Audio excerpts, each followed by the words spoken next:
جس نے کتاب خدا سے علم حاصل کیا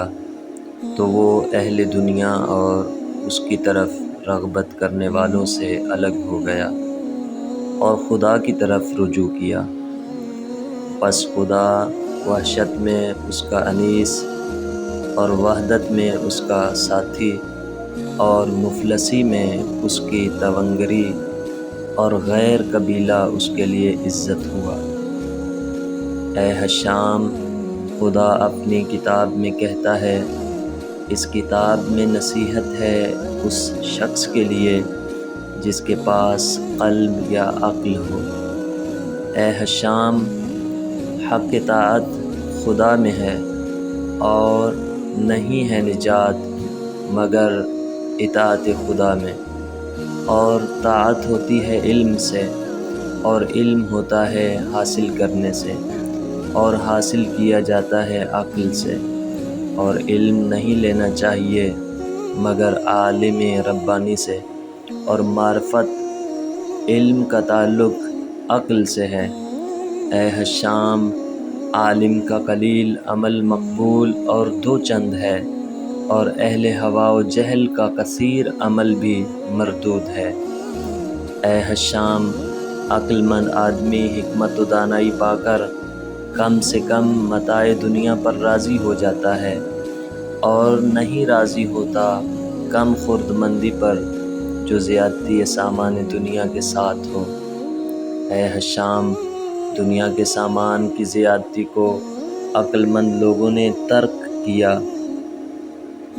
پس صدور گناہ ان سے کیوں ہو؟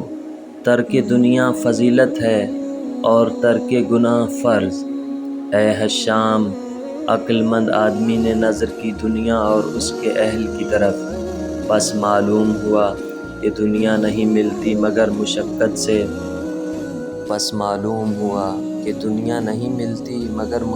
سے، اور پھر نظر کی آخرت کی طرف،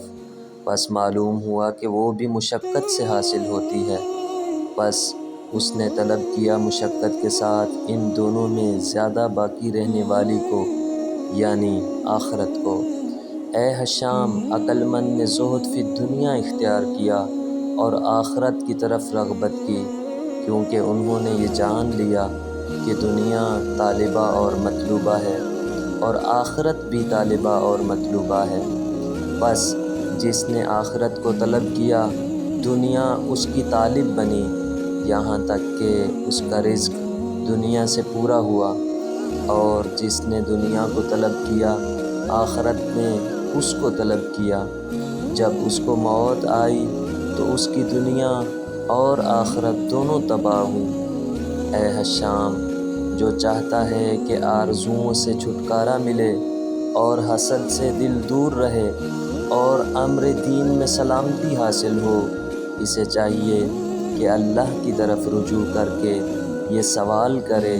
کہ وہ اس کی عقل کو کامل بنا دے۔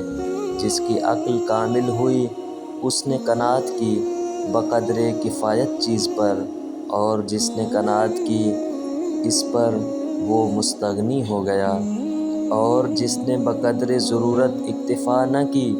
اس نے استغنا کو کبھی نہ پایا۔ اے حشام، خدا نے حکایت کی ہے نیک لوگوں کی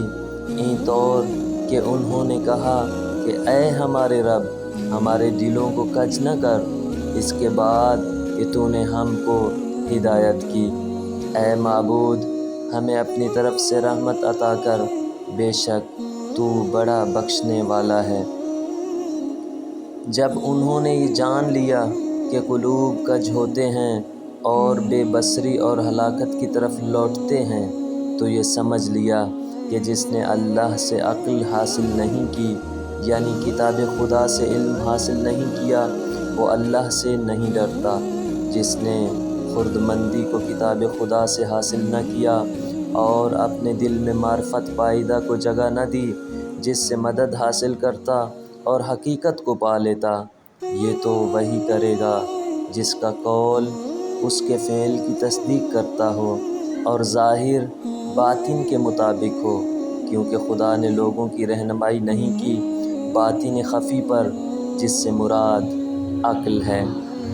مگر محکمات قرآن سے یعنی رسول سخن سری سے ہدایت فرماتے تھے اور منع کرتے تھے اختلاف اور پیروی زن سے۔ اے حشام، امیر المؤمنین علی ابن ابی طالب علیہ السلام نے فرمایا کہ عقل سے بہتر عبادت خدا کسی نے نہیں کی۔ آدمی کی عقل کامل نہیں ہوتی